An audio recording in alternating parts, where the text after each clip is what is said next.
Bates motion. Here comes the quarterback, Burrow. Looking for a block, and he got it up in the front by Hopkins into the end zone.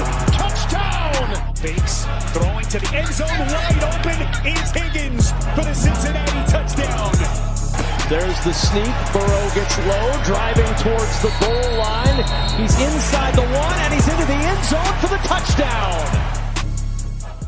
Welcome to New Stripe City, a YouTube channel for diehard Bengals fans. I'm your host, Ace Boogie, and unfortunately, I'm here to bring you guys the news that the Bengals and Jessie Bates are not expected to reach an extension during the offseason. He's going to be a free agent in 2022. So I'm here to give my thoughts on that move and this report reported by ESPN's Jeremy Fowler. Honestly, it's just really disappointing. Jessie Bates is, I believe, a top safety in this league, has done more than earn, I think, the contract that would accommodate that. I could see why they want to hold off. They want to see if he can do it again 2 years in a row. When we actually had a gentleman on from PFF that kind of talked about that. If you are going to pay him that much money as the number one safety in the league, he kind of has to prove it 2 years in a row. So I don't know if that's what the Bengals' thought process is. Obviously, we don't know what the terms were. We don't know what he was wanting. But we do know that Jessie Bates did want to stay in Cincinnati. We do know that he said that his mom wanted to move to Cincinnati, and they were holding that up to see where things went with the contract. This, to me, I think is just a mistake. Honestly, I'm just going to keep it real on this one. This is a guy that you need to lock up immediately. You do not need to let Jessie Bates hit the market. If he has a good season, he will hit the market, and the number will be even more than it is now. Now, obviously, we've seen other teams like Jamal Adams and the Jets not be as close on an extension either. However, this is just unacceptable. I think Jessie Bates is a guy that you have to reward. He really took a huge step last year. He stood up for his coaching staff when others didn't. And he arguably, not even arguably, he is the best player on your defense. When you had injuries at corner, he was a mainstay that still made plays and was still able to do things and has grown and evolved as a player. I mean, he's never really had any bad seasons. He's either been above average, very good, or elite. I mean, each season that he's been here. So it's kind of confusing that the Bengals can't get this one done.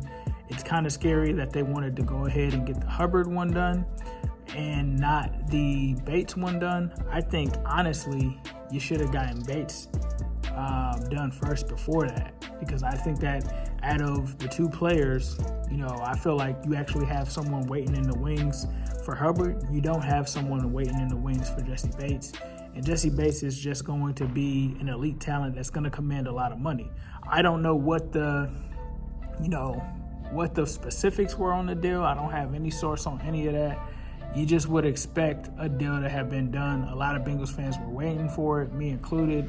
And this is just kind of disappointing, honestly, because the Bengals still have some money where they could essentially delegate and get this deal done. And it doesn't have to be something where they have to give them a bunch of money this year. They could have moved it to, later years. But I'm not a cap guru, but if they wanted to get this deal done, they could have got it done. I'm kind of upset that they didn't get it done, and it just kind of brings some disappointment. I'm just not going to lie about it. I'm not going to sugarcoat it. Hopefully, this is a situation where they're able to keep Bates. But the trend has been for the Bengals, when they get into these situations, they don't tend to, if they don't extend a guy before his final season, they usually tend to move on. And I hope that this isn't going to be the case. And if it is, I think it's a vital mistake, honestly. So we'll have to see how it plays out. Maybe they would even franchise him. But I don't even feel like the Bengals have franchised anybody since, like, Michael Johnson. Correct me if I'm wrong in the comments, but that's like the last time I remember them franchising a player. I just think that they're playing a dangerous game with this. I think that they're expecting that maybe if he doesn't have another elite season, maybe the price goes down. But Jessie Bates, I think, has to be a part of this future. And I think that they owe it to him to at least make him feel that way, right? Now, I can't speak for Jessie. I can't speak for the players or any of that. But I think we all believe in Jessie Bates. He's shown you enough to show that he is, a top safety in this league. I think, easily top 5. Even if you want to say at his worst, I still feel like he's top 10. So it's just hard for me to see them not come to an agreement, and we don't know what it is. Jessie Bates seems like he wanted to get something done. We don't know what his agent wanted. So when you have these kind of situations, you just hope and pray for the best. But if the Bengals do not have the best season and he gets into a market where there's a bidding war for Jessie Bates, they're going to be in trouble, because a lot of people are going to overpay for Jessie Bates with him being a young player, a guy that was at one point elite. Like, there's going to be people lining up to pay Jessie Bates. So that is what is frustrating, because if they think that they're doing something where they're getting ahead, they actually might shoot themselves in the foot, and another team may step in and offer Jessie Bates a huge contract, more than what they're probably even talking about right now. And that's what they have to think about. You have to think about the other teams that are going to be willing to pay this guy and put so much guaranteed money in front of him that it's going to be hard for him to say no and stay here on a team-friendly deal. Big mistake in my opinion.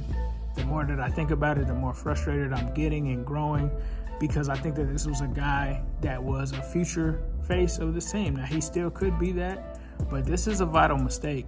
To extend Sam Hubbard and potentially let Jessie Bates go, that is not a win or a move to win championships. That will not send that to your fan base. That will not send it to Jessie Bates. That is just not a good move. Now, again, I can't completely go in on them because we don't know the specifics. We don't know if they're saying, hey, I want $30 million a year. Obviously, he's probably not saying that, but we don't know. So hopefully they can get something done. I don't know if this means that they'll table talks during the season. I don't know if this means that they'll try to get something done before the season. But it seems that this is coming from a valid source, that the Bengals and Jessie Bates are not close on a deal, and they are not going to get one done before the season.